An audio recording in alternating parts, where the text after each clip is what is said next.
We're going to develop a very simple real estate application. Now, it's not intended that this application be deployable in the real world as a fully professional website with high-end web design and graphics, but you're here to learn programming and MySQL, and you're going to know how to work with those people to design and program a very nice little website. This will get you started on your path. So here's where we're going to end up. This is the King Real Estate application, where the customer is king. So we have a featured home over here, as far as the eye can see, and we have some realtors over here. Notice, when I bring my cursor over, it gives us some more information about the realtors, and so forth, all the way down.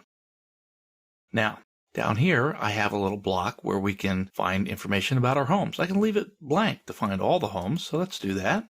And we can see a description about each home, picture, and the price and number of bedrooms, etc. All this data is coming out of a MySQL database. So we go down, see more homes, and etc. There are about 6 or 7 homes here.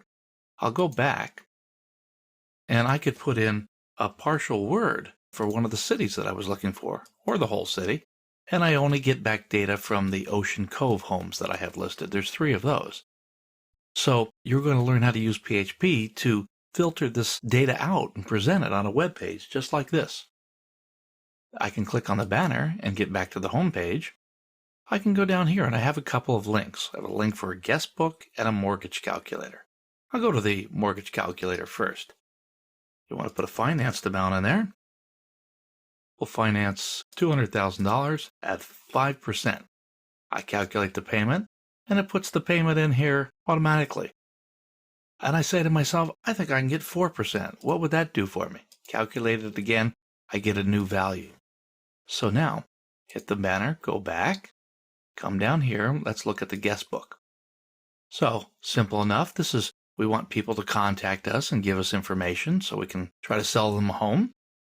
I can look at what we currently have in the guest book by clicking on this link. Click over here, and you get a grid of information. All this data, again, is coming out of the database. PHP is going to format things into a table and alternate and show the row colors, and you'll learn how to do all of that. But what if someone enters information and they forget to put anything in and they click the button? Well, we get some validation. It says you have to enter a first name. So, okay, I'll put a first name in there. How about George? If I hit the submit, now it says, well, you still need a last name, etc. So let's put in George Smith. I'll put in a phone number for George.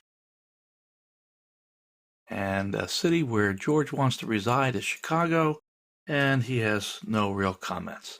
So, submit the information.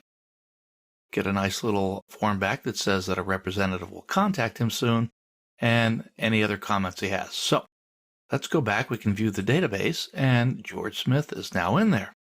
So that works. Come back, and that's it in a nutshell.